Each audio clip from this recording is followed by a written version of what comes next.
রডের বদলে বাঁশ দিয়ে ঢালাই করা হলো স্কুলের শোক চেম্বার। জানাজানি হতেই ক্ষোভে ফেটে পড়ল গ্রামবাসীরা। জানা যাচ্ছে গোঘাটের 1 নম্বর ব্লকের সোলপুর চুতিরিয়া প্রাথমিক বিদ্যালয়ে শোক চেম্বার তৈরির কাজ চলছিল। স্কুল বন্ধ থাকা অবস্থাতেই কাজ চলছিল এবং সেই সময় কর্মরত মিস্ত্রিরা লোহার রডের বদলে বাঁশের বেড়া দিয়ে চেম্বার ঢালাই করে চলে যায়। পরবর্তীতে আজ স্কুল খুললে ব্যাপারটি নজরে আসে শিক্ষক শিক্ষিকাদের। এরপরেই শিক্ষক শিক্ষিকারা গ্রামবাসীদের পুরো বিষয়টি জানান এবং তারপর ক্ষোভে ফেটে পড়েন গ্রামবাসীরা। এত বড় গাফিলতির জেরে যে কোনো মুহূর্তে যে কোনো দুর্ঘটনা ঘটতে পারত। পরবর্তীতে পঞ্চায়েত প্রধানকে পুরো ব্যাপারটি জানানো হয়। এরপর পঞ্চায়েত প্রধান এলাকায় এসে পৌঁছন এবং তিনি জানান ব্যাপারটি নিয়ে নজরদারি করা হবে, কেন এমন কাজ হয়েছে তা খতিয়ে দেখা হবে। এই বিষয়ে আরো কি জানা যাচ্ছে দেখুন বিস্তারিত। 24 আওয়ার্স আরামবাগের রিপোর্ট। পড়ে যাবে, বাঁশ দিয়ে ঢালাই করেছে, স্ল্যাব ঢালাই করেছে, বাঁশকে ফেড়ে বাতা করেছে, করে ঢালাই করেছে। বিডিও অফিসার আমরাও দেখেছি যে দিদিমণি যেভাবে পড়ে গেছে, এরকম ছোট বাচ্চারা থাকলেও তো পড়ে যেতে পারতো। বাচ্চা সেখানে জল আছে, পড়ে গেলে বাচ্চারা কি সেখান থেকে উঠতে পারবে? কি ঘটনাটা হয়েছিল, কি জন্য পড়ে গেল? বলতে কালকে স্কুল থাকে না, ছুটি ছিল, আর ওখানে বাতা দিয়ে, বাঁশের বাতা দিয়ে, ওর উপরে সিমেন্ট দিয়ে, মানে দেয়ালের খাদি টুকরোগুলো দিয়ে সিমেন্ট দিয়ে মাখিয়ে ওর উপরে দেওয়া হয়েছে। ওইগুলো কি দিলে থাকবে? ওগুলো তো রডের বদলে বাঁশের বাতা, রডের বদলে বাঁশের বাতা দেওয়া হয়েছে। আপনার এই যে সরকারি কাজ, রডের বদল বাঁশের বাতা, এটাকে কি বলবেন? আমরা আর কি বলবো, আমরা তো তখন থাকে না কেউ। আজকেই আমরা সবাই দেখে এবার দিদিমণিদিকে জানানো হয়েছে যে তাহলে আমরা গ্রামের লোককেও সব ডেকেছে। যখন লোকগুলো আসলো কালকে মোটর সাইকেলে করে, আমি বলছি কোথায় আসছেন? বলছে আমরা ওই ফার্স্ট চেম্বারগুলো ঢাকা দিতে আসছি। বলছে আবার বলছে চাবিকাঠিটা কোথায়? আমি বলছি চাবিকাঠি আমাদেরকে দিয়ে যাননি, আমরা জানিনি চাবিকাঠি। আমি ধান মিলেছি, ওখানে ধান বলছে আমাদের টোটো বুটবুটি করে আমাদের মাল আসবে, তুমি ধানগুলো সরিয়ে আমি যখন আসবে তুমি ঢাকা দিয়ে দিবে, দিয়ে তোমরা ইয়ে করো। আমি অত জানিনি যে বাঁশ দিয়ে করবে বলে।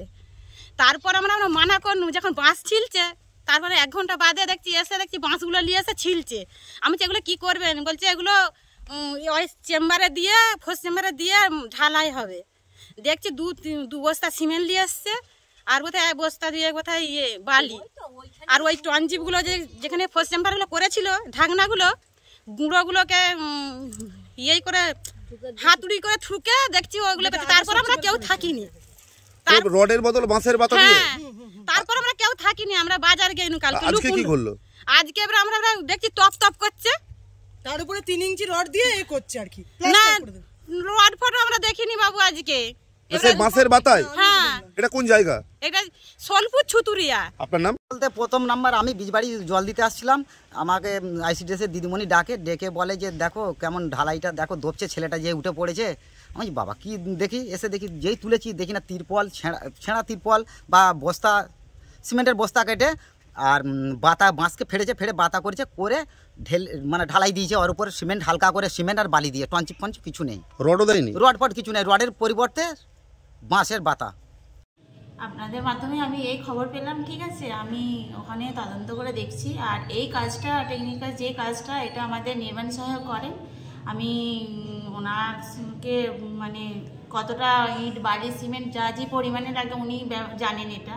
আমরা ওনার সাথে কথা বলে দেখছি, আর আমরা ঊর্ধ্ব কর্তৃপক্ষকেও জানানোর ব্যবস্থা করছি। দিদি, এই যে টেকনিক্যাল পার্টের যে কাজগুলো, তো নির্মাণ সহায়কের সরজমিনে দেখা উচিত, অভিযোগ তিনি একবারও জাননি।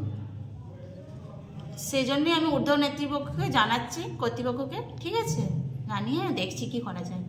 আপনাদের মাধ্যমে আমি খবর পেলাম যে আমাদের গোঘাট গ্রাম পঞ্চায়েতের অন্তর্গত সোলপুর চুঁতুরিয়াতে যে আমাদের SVM স্কিম থেকে যে আমাদের শোকপিট হচ্ছিল, সেখানেতে আপনাদের মাধ্যমে খবর পেয়ে জানতে পারলাম যে রডের বদল বাঁশ দিয়েছে। কিন্তু এই বিষয়টা পুরোপুরি আমাদের নির্মাণ সহায়ক দেখে, কিন্তু নির্মাণ সহায়কের গাফিলতি থাকা আমি মনে করি খুবই ওর গাফিলতি আছে। কারণ সেই জায়গাতে তার সরজমিনে তদন্ত করা যখন কাজ হচ্ছিল, তখন তার তদন্ত করে দেখা উচিত ছিল কি মেটেরিয়ালস দিচ্ছিল। কিন্তু তিনি সরজমিনে তদন্ত না করে তিনি ওই ফিল্ডে না যাওয়ার জন্য আজ এরকম একটা গাফিলতি হয়েছে। এবং আমাদের যে SVM স্কিম, সেই জায়গাতে আমাদের মাধ্যমে শুনতে পেলাম যে ICDS কর্মী আহত হয়েছে। যাই হোক, আপনাদের মাধ্যমে জানতে পেরে আমরা ঊর্ধ্বতন কর্তৃপক্ষকে জানাচ্ছি। অ্যাকচুয়ালি 2টো শোক চেম্বার হচ্ছিল, কন্ট্রাক্টর ছিল একজন হামিদ, তো শোক চেম্বারের গর্ত খোলা হয়েছে, ঠিক আছে। আমরা বলি যে তাড়াতাড়ি এটা চাপা দিয়ে দিতে হবে, কারণ আমাদের বাচ্চা ছেলে, আমরা কতদিন তাদেরকে আগলে রাখবো? আমরা আসার আগে 10টা থেকে বাচ্চা ছেলেরা চলে আসছে, তাদেরকে তো মানে সকাল থেকে এসে আমাদের সামলানো সম্ভব নয়। অলরেডি ছেড়ে চলে যায়, তখন আমরা হাত দিয়ে দেখি যে হাতে করে গুঁড়িয়ে যাচ্ছে। আমি তখন কন্ট্রাক্টরকে ফোন করে বলি যে এটা কি গঙ্গা মাটি নাকি, সিমেন্ট কোথায়?